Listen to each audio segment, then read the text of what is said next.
ما ته د پرون لا وویل چې زما د ژوند ورځ د هغه نن ورځ د ټولو ښه ورځ ده. ته هر ځای چې زه کار پیدا کړم ته په ما راپسې یې. ما نن دلته کار پیدا کړی د حاجي صاحب سره ته راپسې یې. خپله خو دې پلار کار کوي وروڼه دې کار کوي ګرده کار کوئ کور ته مو پیسې را روانې موږ ولاکه په کور کې یا اوړه لرو یا چای یا براف میټ شی نه لرو. زه چې کار پیدا کړم ته راپسې یې. داسې که زه چې هر ځای ولاړ شم هر ځای کار پیدا کړم راپسې په چې هر ځای ولاړ شم ته راپسې یې. موږ یو کار پیدا کړو بیا راسې هلته هغه کار کې خشیه ماتې کړې ولې داسې که ستا د لاسه موږ یو ځای ولاکه سم کار پیدا کولی شو. داسې مه کوه. ګوره ملګری ته خو ډېر ساده یې ته واښه ملګری د چیش دپاره یې ملګری د هغه دپاره دلته راغلی یم چې دغه خان صاحب ته ستا صفت وکړم چې وظیفه درکړي او بل دغه تا اسناد چې درسره دي تا سره کم سوي ته ګوره ایله ژړ پړ سوي دي لکه هغه ژړ پوستکی دا اوس دا اسناد دي. اسناد مهم نه دي ځای چې وظیفه پیدا کړې فیشن مهم دی زمانه مهمه ده سټایل مهم دی بشره سټایلیست ځوان یې ښایسته باید چې داسې فیشن چې کړی دا اسناد په اسناد کار نه پیدا کېږي ته وراسه اسناد یې راخطا کړي دي. ګوره خان صاحب چې ته دونه کې ما زما وویني ما د کار اخلي ځکه زه فیشني یم ته راسه دا اسناد سره اسناد چې په اسناد نه کار درکوي. ګوره چې ما ته د خیر سره وظیفه راکړه ما د خامخا راکړې زه خو سټایلیست ځوان یم راته داسې وکړې بره هم خو همه به دا دانه درکوم بره زما غواوې نه وي غواوې ته مړې ساتې بې اوبه به راچې څه خپل یو دوا او شی به ولرې تا ته هم دنده درکوم اول خو د ما ته دنده چې راسې ته ورسول بیا تا ته هم زه دنده درکوم بره ته زما کار کوه د کور کار چې دی ورته کوه. خان صاحب رانه راکړه زه ورځم که مه ورځه زه ورځم که مه ورځه منې کوه ورځه زه ورځم ته زه ورځم زورۍ مه زه ورځم ته ما ته راږغ کړې زه ورځم زه خپله ورځم زه ورځم څه څخه. السلام علیکم. وعلیکم سلام. ما یو کس راغوښتی و تاسو دوه کسه رالاست دا زموږ د کمپنۍ غټ دفتر دی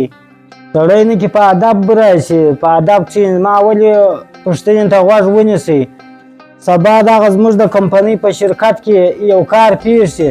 دا تاسو څنګه پټوئ؟ خان صاحب زه یو رښتینی او غریب هلک یم که چیرې زموږ په کمپنۍ کې یو تاوان پیښ شي زه به شپه او ورځ زحمت وکاږم او خپل معاش به پر کم کړمه که چیرې موږ تاوان راپورته نه کړو نو سبا بیا بل تاوان ورسېږي نو موږ به دغه تاوان به ګوډ سره راپورته کوو درواغ به نه پشکې وایو چم به نه پشکې کوو نو موږ د ماجد ملا موږ ته ویلي چې په درواغ او په دغه کارو سره الله پاک برکت نه ورکوي. موږ ملا صاحب موږ ته ویلي که په رښتینولي او صداقت سره کار وکړي نو هېڅکله به نسې ناکامه نو موږ چې به صداقت او رښتینولۍ سره کار وکړو نو تاوان به نه راته ورسېږي. خان صاحب ته ما ته کار راکړې نو زه به د دفتر ټوله کار خپل وبلمه او ښه په ایماندارۍ سره به ستا ته ورسومه. ګوره خان صاحب دا بیچاره خوارکي نه دی دې خبرو ته غوږ مه نیسه راسه زه چې یم ګرځېدلی یم ترکیې مې زده دي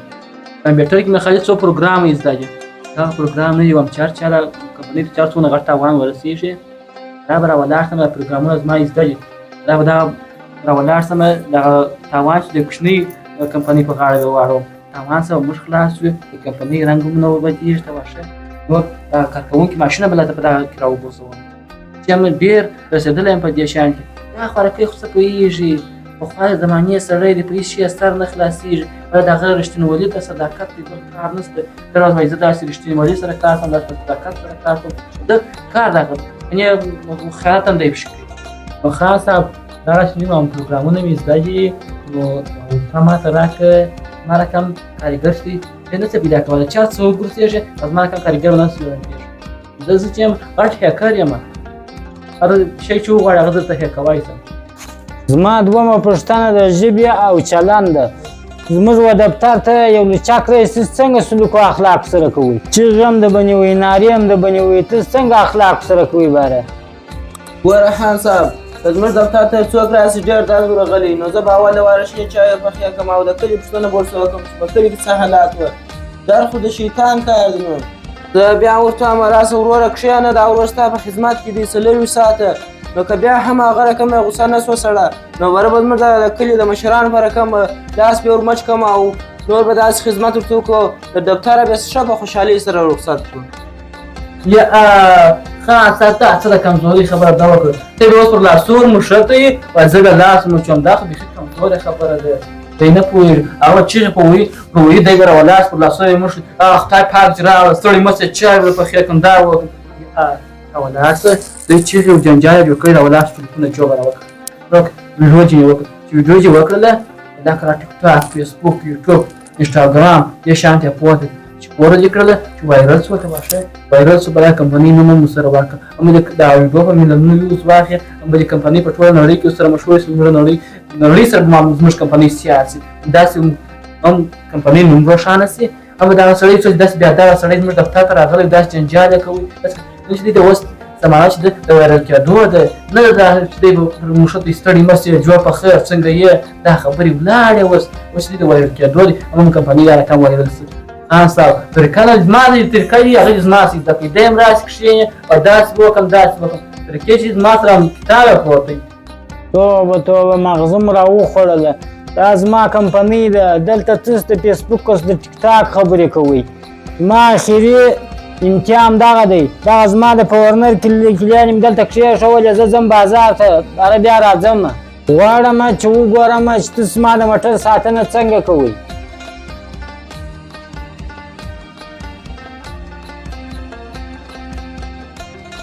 څکه دا شان کار مه لره خان صاحب خان صاحب موږ ته څه وویلي ول دا د خان صاحب موږ ته امتحان اخلي ته به دا شانې کې خیانت کوه په امانت کې خیانت ښه نه دی ولې به دې کې خیانت کوه که خان صاحب راغلی هر څه عزت چې لرو هغه هم له د خاورې سره راخاورې کړه دا شان یې کښېږده په امانت کې خیانت مه کوه ګوره ته خو دې نه پوهېږې خان صاحب لاړی بازار ته دې ولاړی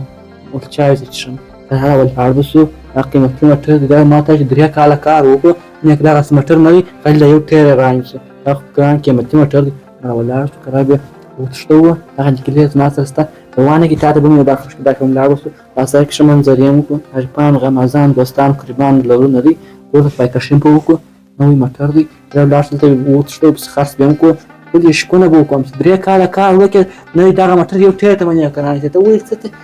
بلا یې ته اوس هی غله ما ستا خبرې په کامرو کې اورېدلې آفرین دې ستا پر صداقت و پر رښتینۍ شې آفرین ستا دم د بالا په ما ورسېده بالا 50,000 افغانۍ در کوم ستا رښتینه ما معلوموله ستا صداقت ما معلوموي بالا دم د در کوم 50,000 افغانۍ ستا معاش دی خان صاحب دا زما اسنادونه دي ډېره مننه کوم چې تا ماته وظیفه راکړله او زه یې تشویق کړلم ډېره مننه خان صاحب ولا څه ته را ناست یې ولا ډېره خان صاحب ما په ټوپه د سوی دا به ویست ځه هله وځه سوار د پلی ویستم خان یا وځه هله